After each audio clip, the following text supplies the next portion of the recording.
The 2019 Fabulous 55 was updated in June, and there's a new #1 player on the list, and that is Garrett Wilson of Lake Travis. He's committed to Ohio State. He picked the Buckeyes over Texas, an original native of Columbus before moving down here and finishing up high school at Lake Travis. 6'1", can play outside, can play inside, probably has the best hands in the state, an explosive wide receiver, and clearly the #1 wide receiver in a cycle full of really good wide receivers.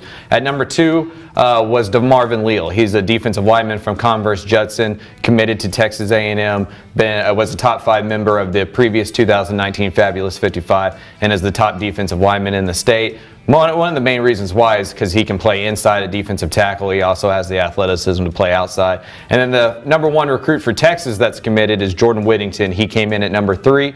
He's an athlete, going to play wide receiver. He also plays some safety and quarterback for Cuero. And then another big-time commitment for Texas inside the top 5 is Tyler Johnson, who checks in at #5, offensive tackle from Conroe Oak Ridge.